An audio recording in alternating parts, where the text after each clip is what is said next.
3 minutes, héros. Là-bas, Dieu dit que personne ne va mourir pour le péché de quelqu'un. C'est celui qui a péché qui va payer pour sa propre iniquité. Et c'est Jésus qui l'envoie. S'il te plaît, explique-nous. Jésus est donc venu mourir pour qui? Si Dieu dit que personne ne va mourir pour personne. On t'écoute. Oh, alléluia. Donc, vous m'avez donné le temps, c'est mon temps.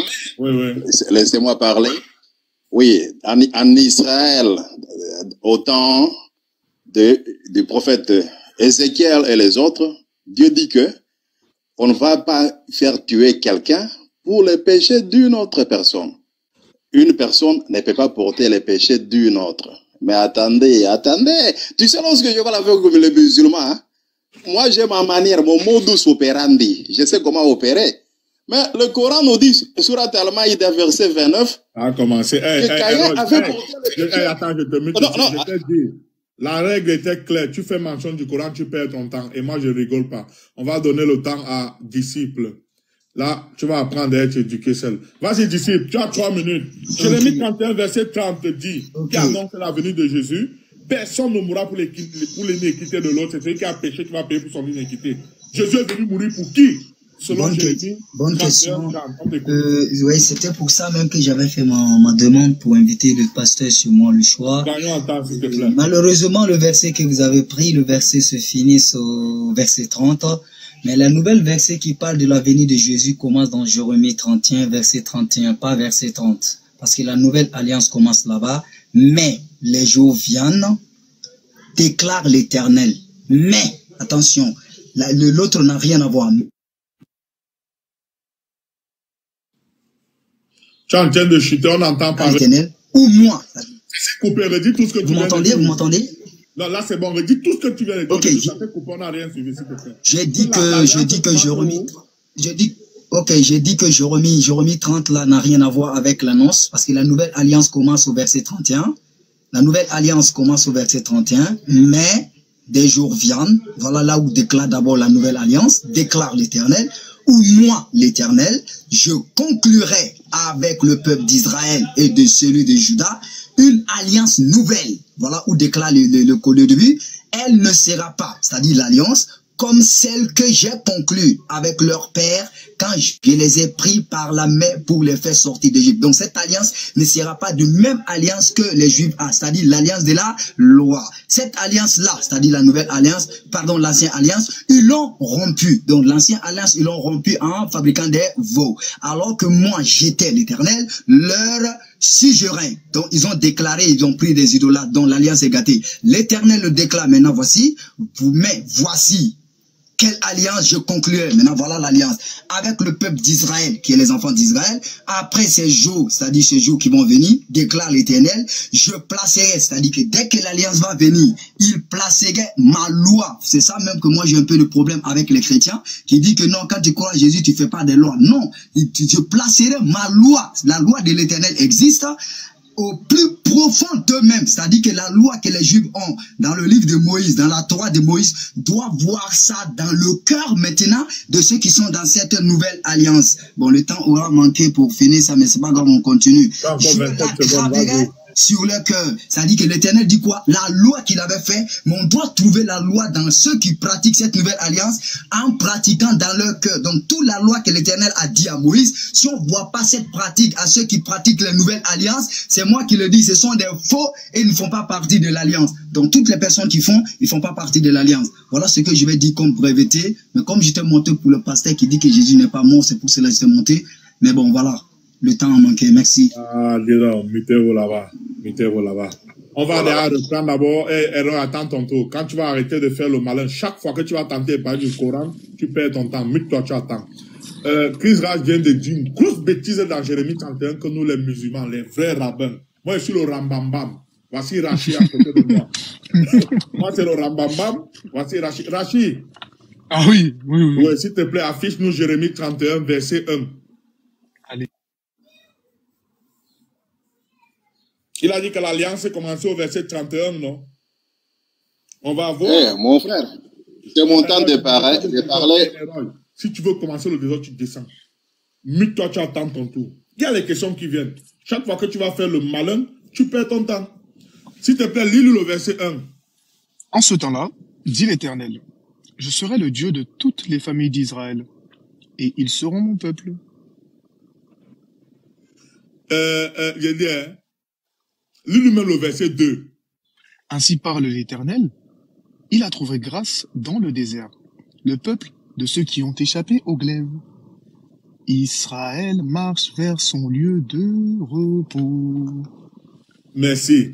Déjà, vous pouvez tout lire, parce qu'il peut tout lire, vous allez comprendre. Cependant, là, le monsieur nous a dit que l'alliance commence, l'annonce commence, cependant, là, au verset 31. Pourtant, le verset 1 ici dit clairement que Jésus, là, comme nous on dit toujours, a été envoyé, cette nouvelle alliance-là, cette deuxième alliance a été envoyée pour le peuple d'Israël. Il ose dire que ça a commencé au verset 31. Partez lire, s'il vous plaît. Ça, c'était pour corriger leurs bêtises qu'ils ont racontées. Maintenant, Rachid, s'il te plaît, affiche-nous le psaume 16. Tout. Psaume 16. Psaume 16, ils vont nous dire où la prophétie là s'est accomplie. Jésus n'est pas mort dans la Bible. Donc chaque fois, on ne revient pas sur les choses. Chaque fois qu'ils vont mentir, nous les vrais rabbins, on va corriger ça. Et donc, quand tu parles encore du Coran, là on va vous donner 5 minutes pour expliquer ça. Et Chris de grâce, explique le problème qu'on a mis là. Le pasteur là n'est plus ici, il est parti. Quand il va revenir, Inch'Allah, si tu le vois, tu reviens. Le psaume 16, tout, on va lire. Et puis, les deux là vont nous dire où est-ce que cette prophétie s'est accomplie. Et qu'est-ce que cette prophétie dit? Psaume 16, Ikra Achi. Alors, hymne de... Non, les gens veulent que je dise avec la puissance, mais non, ma gorge, elle va en prendre un coup, là. Je fais pas ça naturellement tous les jours, les frères. Je peux pas dire avec la puissance tout le temps. Hymne de David. Garde-moi, ô Dieu, car je cherche en toi mon refuge. Je dis à l'Éternel, tu es mon Seigneur, tu es mon souverain. Tu es mon souverain, bien. Attends, je conduis un peu. Attends, Aaron, prends un peu la suite vite fait, parce que là... D'accord, attends. Dans un endroit où c'est compliqué. D'accord. Moi, je vais prendre ça 2 secondes. Moi, je vais leur lire ça ici, psaume 16. Comme ça, les gens, ils lisent ce que j'ai affiché. D'accord, d'accord. C'est même bon comme tu as affiché. Là, ils vont lire là, moi, je lis ici. Le psaume 16 dit, écoutez la parole, mutez-vous. Alléluia. Hymne de David, garde-moi, ô Dieu, car je cherche en toi mon refuge. Verset 2. Je dis à l'Éternel, tu es mon Seigneur, tu es mon souverain. Les saints qui sont dans le pays, les hommes pieux sont objets de toute mon affection. Verset 4. On multiplie les idoles, on court après les dieux étrangers. Je ne répands pas leur libation de sang. Je ne répands pas leur libation de sang. Je ne mets pas leur nom sur mes lèvres. Verset 5. L'Éternel est mon partage et mon calice, car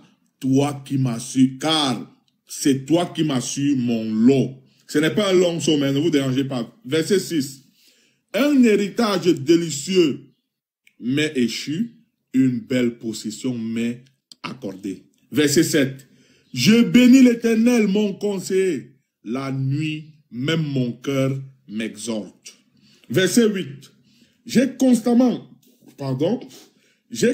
l'Éternel sous mes yeux. Quand il est à ma droite, je ne chancelle pas. Verset 9. Aussi mon cœur est dans la joie, mon esprit dans l'allégresse, et mon corps repose en sécurité. Verset 10. Car, c'est grave, le verset là, je veux que vous m'expliquiez ça, le verset 9 et le verset 10.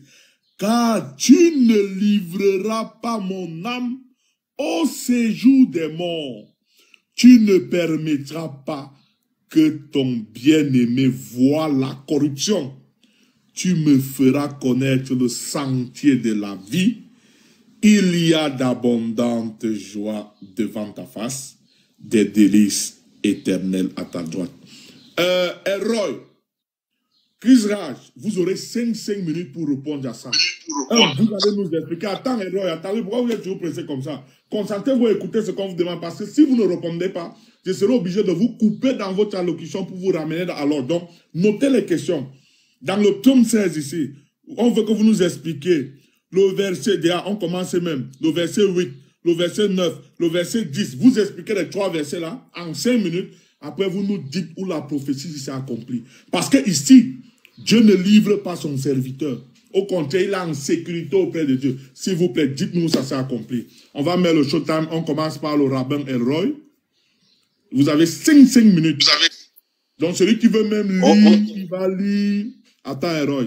Ah, ça, c'est 3 minutes. On coupe ça. Ils ont besoin de 5 minutes. Ça, c'est pas un morceau facile qu'on vient de leur donner là. On va voir si les chrétiens connaissent la Bible. Attends, je te remets le showtime, Elroy. Je te donne tes 5 minutes. Voilà. On va voir si les chrétiens connaissent la Bible. Ok. Un instant, ça vient. Ok. Il était excité. Ok, vas-y, Elroy. Tu as 5 minutes. Tu peux relire, s'il te plaît, le psaume 16, verset 8, verset 9, verset 10. Tu nous expliques ça. Après, tu nous dis où cette prophétie s'accomplit. Merci. Dans le Nouveau Testament.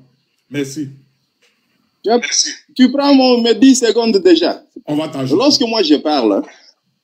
je parle, les musulmans tremblent.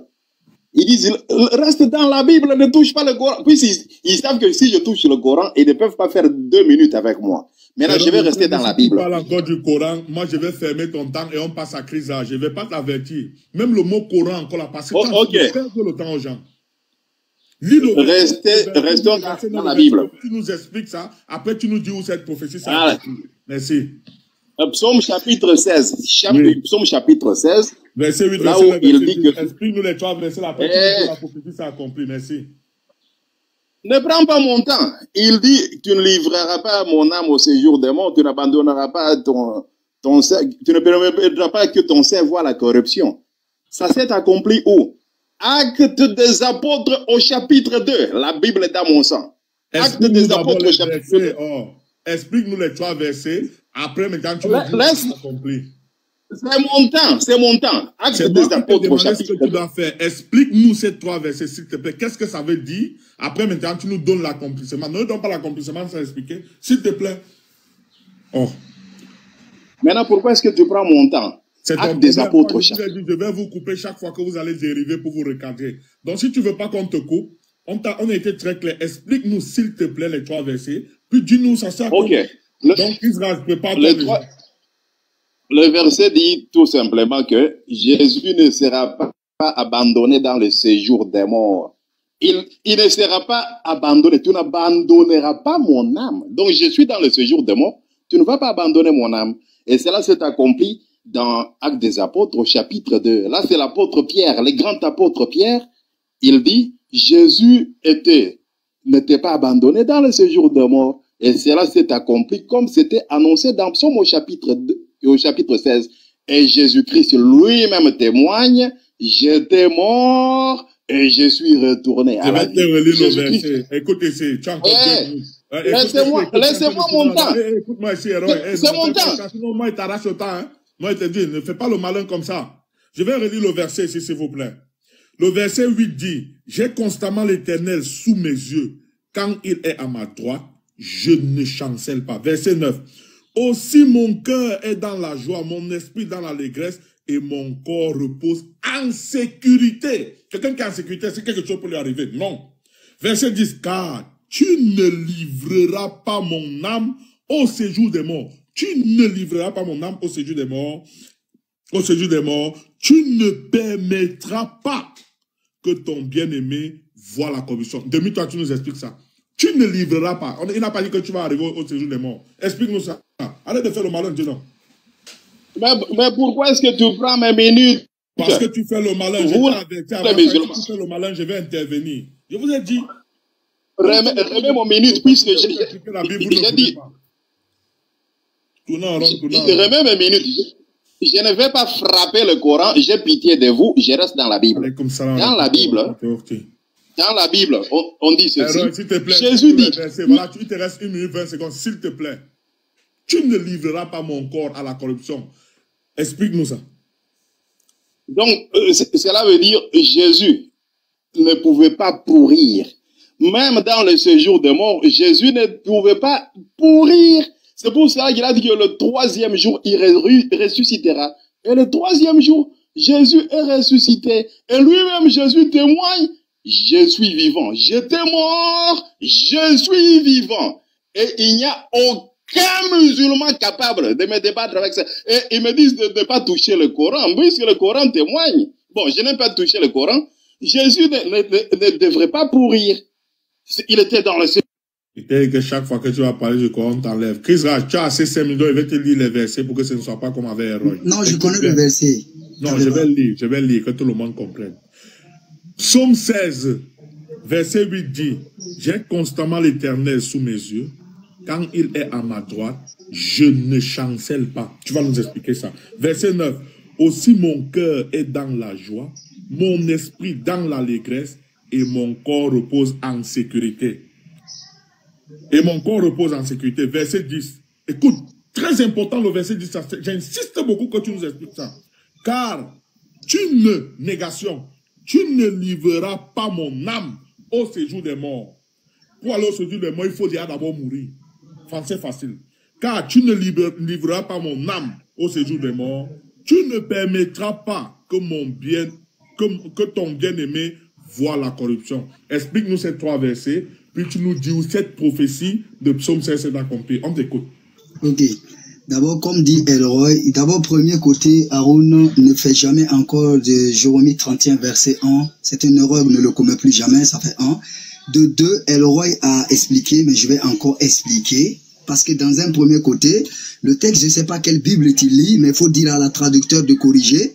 Il dit le verset 8. Je garde constamment les yeux fixés sur l'Éternel. Ça, c'est David. Car il est à ma droite. David va d'abord parler ce qui concerne la personne. Et il dit quoi?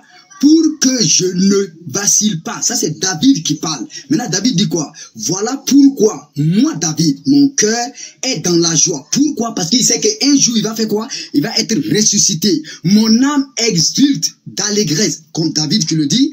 Ainsi, mon corps repose dans la confiance. C'est-à-dire que ça, David prophétise qui? La résurrection du Messie. Le de Dieu. Attends, laisse-moi finir. Verset 10. Non, ne laisse pas finir. Attention, on ne fait pas de cacophonie ici. Dis-moi, est-ce que le verset 8, le verset 9, le verset 10 concerne David ou Jésus?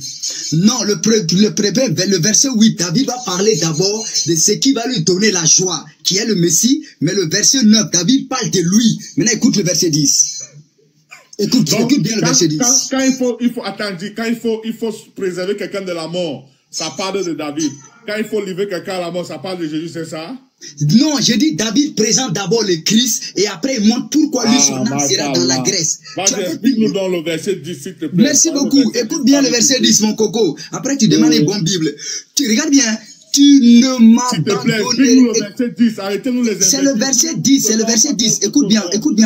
Tu ne m'abandonneras pas dans les séjours des morts, virgule. Tu, l'Éternel, ne laisserai pas un homme. Quand il dit il se met en opposition du Christ. Mais il dit un homme qui est le Christ, qui t'est attaché, qui est le Christ, descendre dans la tombe, qui est le Christ. Tu me feras connaître le chemin de la vie, qui est le Christ, plénitude de joie en ta présence, délice éternelle auprès de toi. David ici dans ce côté-là, il parle pourquoi, la verset 9, écoute bien le verset 9, c'est très important pour toi. Voilà pourquoi, ça c'est David qui parle, mon cœur est dans la joie. Il dit quoi? Mon âme exulte d'allégresse, ainsi mon corps repose dans quoi? Dans la confiance. Maintenant David va expliquer pourquoi il a ça. Pourquoi il aura ça? Pourquoi ça demeure en lui? Et dans Actes des Apôtres, pour te montrer, parce que tu as refusé que mon frère le prenne, et je vais le prendre vite fait. Moi, je ne t'ai même pas monté pour toi, je t'ai monté pour le prophète. Après, ils vont venir dire que Jésus n'est pas mort pour le péché. Déjà, je vais jouer à une autre doctrine, quoi. Donc, on va faire vite fait. Voilà, il dit, rapidement, voilà. On va aller, voilà, on dit quoi? Voilà, merci beaucoup. Cette même prophétie, ici c'est Pierre qui parle. Ici là c'est Pierre qui parle, il dit quoi? Mais Dieu a brisé les liens de mort.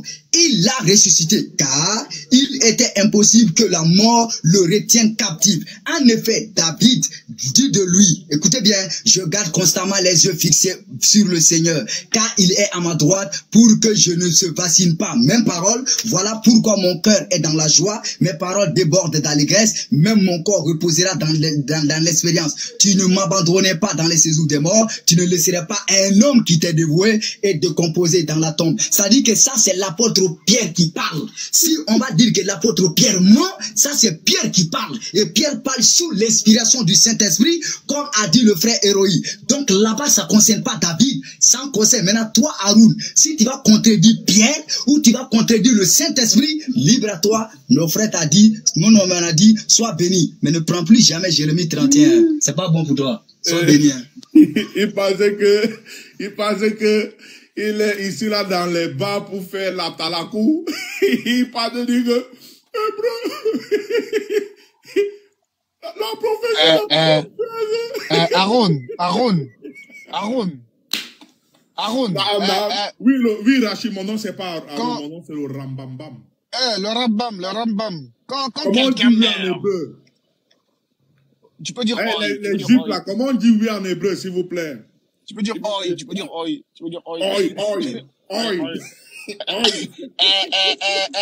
Rambam. Quand quelqu'un meurt, oui, Rachid, quand quelqu'un meurt, qu'est-ce qui va dans le séjour des morts? Oui. Quelle est la partie de l'homme? C'est son âme. C'est son âme. Elroy, si Jésus est mort, c'est l'âme de qui est allée dans le séjour des morts? Parce que Jésus, quand il est sur la croix, il dit, Seigneur, prends mon âme, c'est ça, non? Attends, je remets mon esprit entre tes mains. Elroy, c'est l'âme de qui est allée dans le séjour des morts? Il va dans le ciel, si ici, l'âme ne goûtera pas au séjour des morts. Mais là n'est même pas le problème. Ils ont menti. Attendez, allons-y doucement. Nous, ici, on intervient une fois. On va vous donner, bon, là maintenant, c'est un seul verset. La prophétie du psaume 16, ils ont menti, ça ne s'accomplit pas dans Acte 2. Elle s'accomplit dans Hébreu. Rachid affiche Hébreu chapitre 5, verset 7. On va lire. Ils vont nous dire. Alors, je vous laisse. Non, tu parles. Ressuscite. Non, je dois faire quelque chose. Tu t'es monté pour le prophète, je ne suis pas. Ressuscite. Tu as voulu monter, non? Ressuscite, tu parles. La prophétie du psaume 16, ils ont menti. Ce n'est pas Acte 2. C'est Hébreu chapitre 5, verset 7. Rachid, s'il te plaît, affiche-nous ça. Affiche le verset. Oh, toi, vous attendez. Vous avez 3 minutes. Pourquoi vous êtes excité? Laissons faire la présentation. Après, vous faites l'exposé. Est-ce que vous avez dit la vérité aux chrétiens ici? Oh. Allah Akbar. La vérité des âmes est venue, les rats disparaissent, car les rats destinés à disparaître. Coran chapitre 21, verset 18. Quand Allah lance l'islam, le vrai là, ça subjugue le faux. Akil, lis-nous le verset, s'il te plaît. Alors, c'est lui qui, dans les jours de sa chair, ayant présenté de grands cris, avec des larmes, Attends. C'est lui qui, dans le jour de sa chair, ayant présenté des grands cris, et avec larmes, des prières et des supplications à celui qui pouvait le sauver de la mort. Dis ça doucement. Et ayant été exaucé à cause de sa piété. Relis la partie là. Et ayant été exaucé à cause de sa piété. Donc, on va donner 3 minutes aux chrétiens ici qui nous disent, qui présentaient les cris et les supplications à celui qui pouvait le sauver de la mort. Le sauver de la mort. C'était ça les prières, les cris, les supplications de celui-là. Qui c'était? Et qu'est-ce que Dieu a exaucé là? Qu'est-ce que signifie déjà exaucer? Et qu'est-ce que Dieu a exaucé là? Celui qui va vouloir faire la cacophonie, vous n'avez que 3 minutes. Donc vous avez fait de... Non. Entrez directement dans le sujet. Vous nous dites, qui présentait les cris et les supplications à celui qui pouvait le sauver de la mort. Il ne voulait pas mourir parce que le sauver de la mort, que signifie exaucer? Et qu'est-ce que celui qui pouvait le sauver de la mort a exaucé là? À cause de sa piété. Donc on va vous donner 3 minutes. Attendez, je charge votre crédit tant car le temps c'est de l'argent. Time is money. El tiempo c'est la plata. Es la plata. Au tempo et au dinero.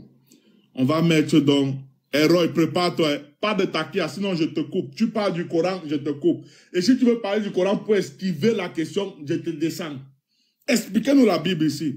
On vous a montré la prophétie du psaume 16 et ça a accompli, c'est Hébreux 5, 7. Rappelez-vous le verset 10 du psaume 16. Donc, Héros, tu as 3 minutes. Feu à volonté. Ok, merci beaucoup.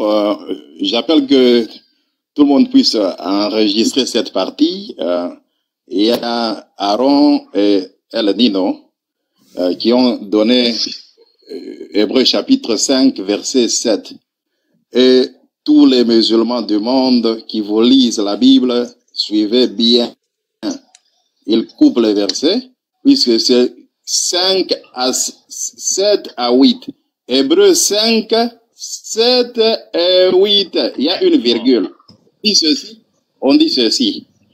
Il fut exaucé, virgule, a appris l'obéissance par les choses qu'il a souffertes. Chaque fois que vous lisez la Bible avec un musulman, ne le laissez jamais lire, puisque ce sont... Bon, j'allais dire un mot, mais je retire pour qu'il puisse m'écouter. Je ne vais pas prononcer ce mot-là. Il lit Hébreux 5, 7. Non. Lisez 5, 7 et 8. Il a appris l'obéissance par les choses qu'il a souffertes.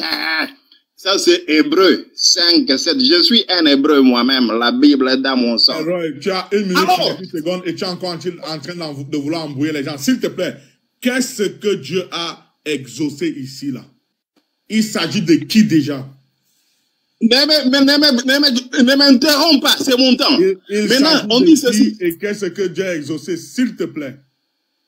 Ok, il s'agit de Jésus. Jésus, dans les jours de sa chair, au pluriel, il invoquait chaque fois Dieu. Même lorsqu'il était enfant, on voulait le tuer. Dieu ne voulait pas mourir, héros. Donne-moi mon temps de parole. Maintenant, au verset 8, il ne voulait pas mourir dans ses invocations ici, s'il te plaît. Gagnons en temps. Le verset 8 nous dit les choses qu'il a souffert. Il voulait mourir ou il ne voulait pas mourir au verset 7. Ton temps, on va te remettre si tu vas expliquer ça. Il voulait mourir ou il ne voulait pas mourir? Mais tu prends mon temps. Tu prends mon temps. Tu prends le temps. Il voulait mourir ou il ne voulait pas mourir? Oh. La Bible dit ceci. Il a souffert la mort. Hébreux chapitre 5. Ou ne voulait pas mourir. S'il voulait mourir, on nous dit Dieu a exaucé ça. S'il ne voulait pas mourir, Dieu a exaucé. Par exemple, ici, c'est écrit Dieu a exaucé à cause de sa piété. Voulait-il mourir ou il ne voulait pas mourir? On t'écoute. Remets-moi mes minutes d'abord. Remets mes minutes. Ici, oh. La Bible n'a jamais dit que Jésus ne voulait pas mourir. Ce n'est pas écrit dans la Bible. Ce n'est pas écrit dans la Bible. On a dit, il a souffert la mort. Il a souffert, Hébreux 5, 8. Par les choses qu'il a souffertes. Hébreux 5. Regardez ce qu'on va faire. Il a dit qu'on a menti. Aaron, il vient de mentir sur le verset. Il vient de mentir sur le verset. Il a menti. C'est ça que je vais afficher sur le verset. Il vient de mentir sur le verset. Parce qu'il a menti. Il a dit, il a souffert. Il a dit, il a souffert la mort. Mais c'est jamais écrit ça dans le verset. Oh, le menteur. Dis-le, parce qu'il a menti. J'ai ça ici devant moi. Hey, moi, j'ai gardé. Je l'ai laissé qu'il fasse son cinéma. Il ne peut pas répondre. Et il a dit, ce n'est jamais écrit dans la Bible. Il a dit, ce n'est jamais écrit dans la Bible qu'il ne voulait pas mourir. Mais il a prié des prières de supplication. Il a pleuré. Pourquoi?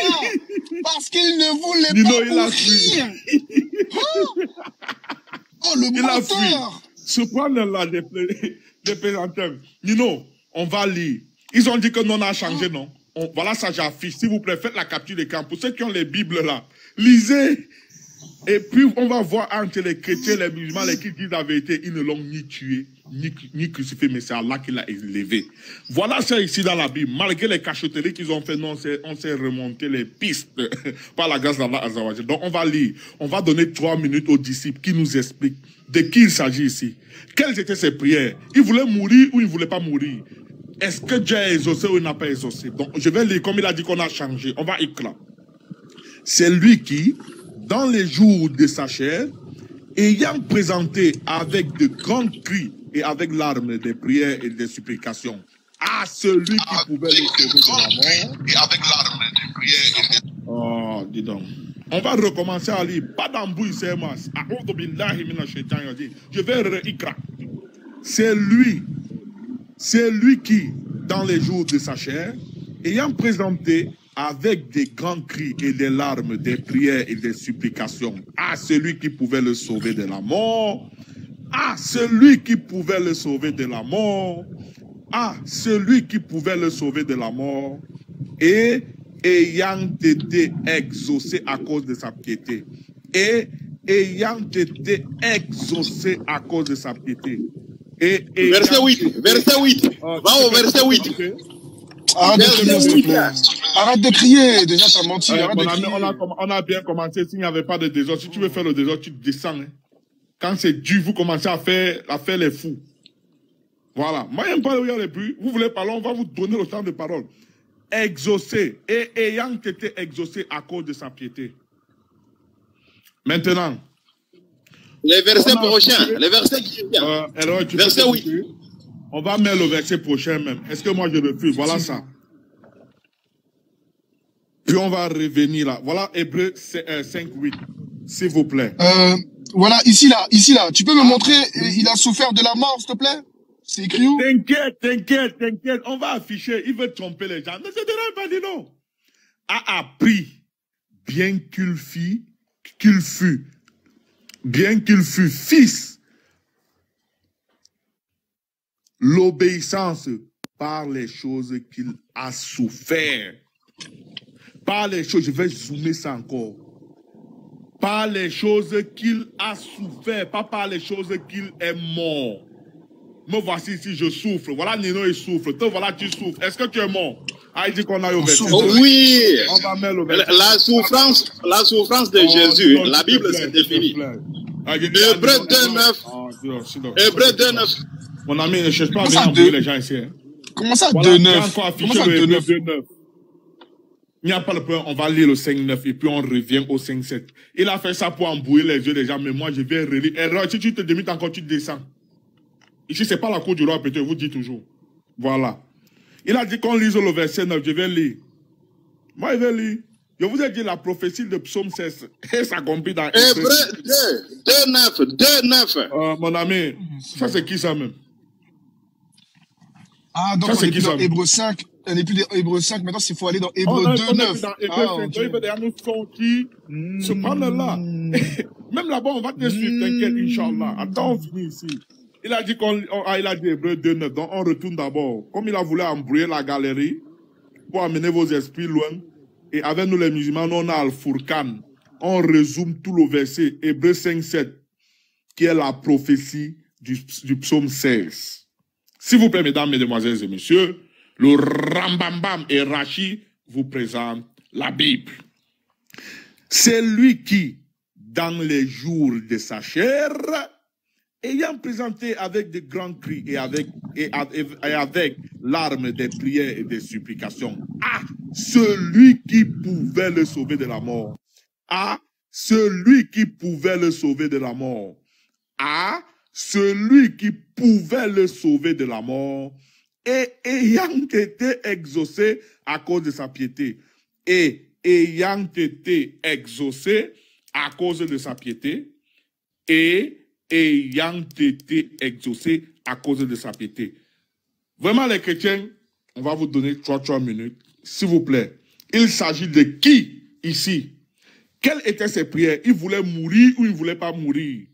Dieu a-t-il exaucé ou il n'a pas exaucé? On va voir entre vous et nous les qui disent la vérité. On va commencer. Je tourne les caméras. Après, on va vous donner le time. Vous allez nous expliquer ça ici. C'est entre vous, vous mentez là-bas dans vos lives. Voilà pourquoi vous n'aimez pas venir. Vous savez, chaque fois que vous venez ici, on vous attrape. Mentez-vous là-bas. Qui l'argent commence par toi, c'était ton tour. Feu. Ok, merci beaucoup, Aaron. Il s'agit de qui ici? Il s'agit de Jésus. Il s'agit de Jésus. A-t-il été exaucé, oui ou non? On t'écoute. Ok, il s'agit de Jésus. Mais ici, il ne s'agit pas de la mort en question. Il voulait mourir ou il ne voulait pas mourir. Il a répondu. Non. Ici, ce n'est pas voulu mourir, c'est la liberté, c'est la résurrection. Ici. Attends, on va lire le verset.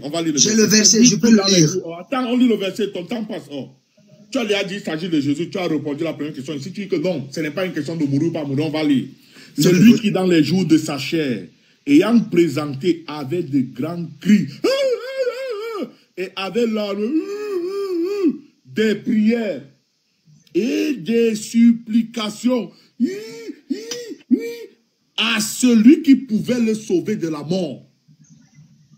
À celui qui pouvait le sauver. Christ a dit non. Jésus voulait mourir ou il ne voulait pas mourir ici? Non, non, ici, ce n'est pas vouloir mourir. Ça, c'est lui qui pouvait le sauver de la mort. Ici, c'est la résurrection. Ça n'a rien à voir de ne pas mourir. Oui, je peux finir le verset. On va définir. Toi, ton temps, c'était à 1 minute 52. Mais laisse-moi parler. Attends, je coupe. On va définir le mot ici. S'il vous plaît, rappelez-vous, on va lui donner encore 3 minutes. Il va répondre. C'est pas vrai. On va mettre, calme-toi, Christ. Tu as dit qu'il s'agit de la résurrection ici. S'il vous plaît, on va mettre la définition du mot résurrection. Moi, il ne blague pas. Qu'est-ce que signifie Nino, cherche la définition, tu affiches avant pour les gens. Ressusciter, c'est revenir des morts. Simple, revenir des morts. Allez, tout simple. On va afficher que signifie, on va afficher que tout le monde voit. Revenir à la vie. Revenir d'entre les morts. Ressusciter. Revenir du Sheol. Revenir de la tête d'Elroy. Ils pensaient que ici là, ils ont trouvé les chèvres. Hein. Mon ami, vous ne savez même pas où vous avez mis vos pieds. Allez vous mentir entre vous là-bas. Voici la question que j'ai posée ici. Que signifie ressusciter? Il nous donne la définition. Ressusciter, verbe intransitif. Être de nouveau vivant. Contexte mystique. Revenir à la vie normale avec une grave maladie, verbe transitif. Ramener de la mort à la vie, contexte mystique, ressusciter les morts. Maintenant, que signifie sauver? Que signifie sauver de la mort, comme dans Hébreux 5, 7 là? On va voir la signification. Ici, personne ne manque. Que signifie sauver? Faire. Bon, on va mettre avec ER, sauver de... La muerta! La muerta! La grande muerte! Voilà. Ok, ici, on nous dit que sauver de la mort, il y a cache, pique les frères, alléluia. Sauver de la mort signifie échapper à la mort.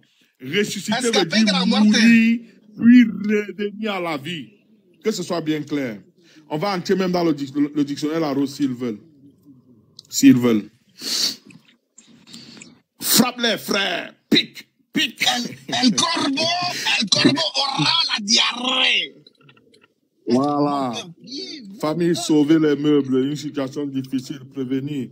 Ici, là, le mot sauver, ici, là, dans une situation difficile, parvenir à conserver ce qui peut permettre de survivre et non de mourir puis ressusciter et poursuivre une activité.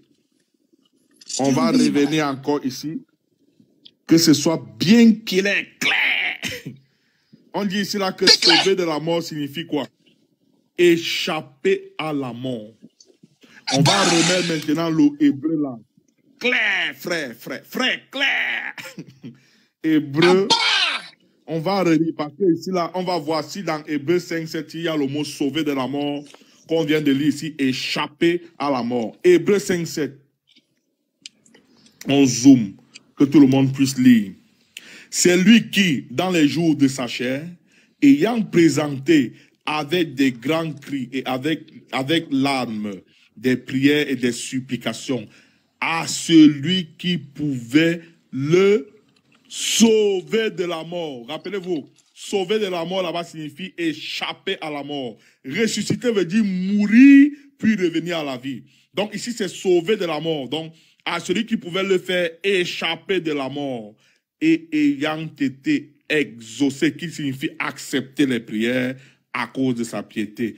Maintenant, Chrisage, we gonna put you in a big screen. On va te mettre dans l'écran. On a défini les termes ici pour qu'il n'y ait pas de cacophonie. Parce qu'on a le dictionnaire. Vous allez nous expliquer. Tu as déjà répondu, 1, il s'agit de Jésus. 2, quelles étaient ses prières? On a défini les termes. Jésus ne voulait pas mourir. On a regardé le mot exaucer, ce qui signifie accepter la prière que Jésus faisait, qui n'était pas de mourir. Tu vas nous dire ici, Jésus est mort ou il n'est pas mort? Tu as 3 minutes. On va te mettre en grand. Frère. Ok, tac. On sait que ça chauffe. Vas-y, frère, frappe, pique-le. Et Aaron, je vais relire le texte. Ouais, On dit, le texte. ainsi, au cours de sa vie sur terre, c'est-à-dire que pendant qu'il était en vie, Jésus, avec des cris, de grands cris et de larmes, c'est-à-dire que pendant sa vie, il a fait de grands cris et de larmes, en présence des prières et des supplications à celui qui pouvait le sauver de la mort. C'est-à-dire qu'à celui qui pouvait l'échapper de la mort. Ici, quand on parle de l'échapper de la mort, on parle de quoi? C'est qu'est-ce qu'on parle? On continue le verset. On parle de quoi? C'est ce que j'ai dit. On continue. Il a été exaucé. Quel mort il voulait échapper ici? Dis-nous. Ici, c'est la mort qui devrait échapper. C'est la mort qui lui a pris sur la croix. Les qui voulaient le tuer. On va voir où Jésus a fui. Ne tentez pas de mentir, moi. La Bible, moi, je la connais. Vous faites que de la cacophonie. Dis-nous, les qui voulaient tuer Jésus, que vous dites qu'il a été envoyé pour mourir. Ça n'a rien à voir. L'auteur n'a jamais écrit ça. Il n'a jamais écrit ça. Le verset 8, il va te dire... S'il te plaît, les qui voulaient le tuer, après tu nous expliques. Non, voulait le tuer n'a rien à voir avec ça. Pour sauver de la mort, il faut dire que quelqu'un ait envie de te tuer. Et on te mais ça n'a rien à voir parce qu'il savait qu'il allait mourir. C'est pas ces cris-là qu'il faisait. Explique-nous donc ici, là, le verset. Très bien, c'est ce que je suis en train d'expliquer. Tu me coupes. Merci. Il dit, ici quand on dit de sauver de la mort, ici il ne s'agit pas d'une échappe à la mort comme vos dictionnaires le disent. Parce que le concept là, c'est pas ce que la personne dit. Écoute bien, il a été exaucé. Bien sûr, il a été exaucé des chats à cause de sa soumission à qui? À Dieu. Bien qu'étant fils de Dieu. C'est ça la question. Qu'est-ce que Dieu a exaucé? Hein? Qu'est-ce que Dieu a exaucé? Qu'est-ce que Dieu a exaucé? Dieu l'a exaucé en lui faisant échapper de cette mort. Quoi? En lui faisant échapper de cette mort. En lui faisant quoi? Échapper de cette mort. Allahu Akbar. En lui faisant quoi? Aoun, donc tu prends maintenant les versets bibliques pour confirmer ton courant, quoi. En lui faisant quoi? Échapper de la mort. C'est moi qui le dis. Je peux continuer? Je peux continuer? Merci. Allahu Akbar. Voilà. Regardez bien. Maintenant, il dit quoi? Attends, en lui faisant quoi? On va te donner encore 3 minutes. Tu vas répéter ça ici. Dieu l'a exaucé en lui faisant quoi? On va te donner le temps, ne te dérange pas. J'ai dit échapper de la mort. Mais ça n'a rien à voir avec ce que tu penses. Je n'ai pas échapper de la mort. De la mort. C'est moi qui le dis, non? Répète 10 fois. Ce n'est pas la peine de se faire 10 fois. Ça n'a rien à voir avec le courant. Il ne faut même pas essayer ça. Pendant 24 secondes. Ça n'a rien à voir avec celui du courant. Il ne faut même pas aller là-bas. Tu vas parler du courant pour fuir. Non, mais viens. En lui faisant quoi? Comment la connexion part? En lui faisant quoi, Chris? Je vais te redonner le temps. Attends, je coupe ça même ici. Là, je te redonne. Tu as tes 3 minutes. Quand tu donnes le show time, laisse la personne finir de parler. Aaron, s'il te plaît.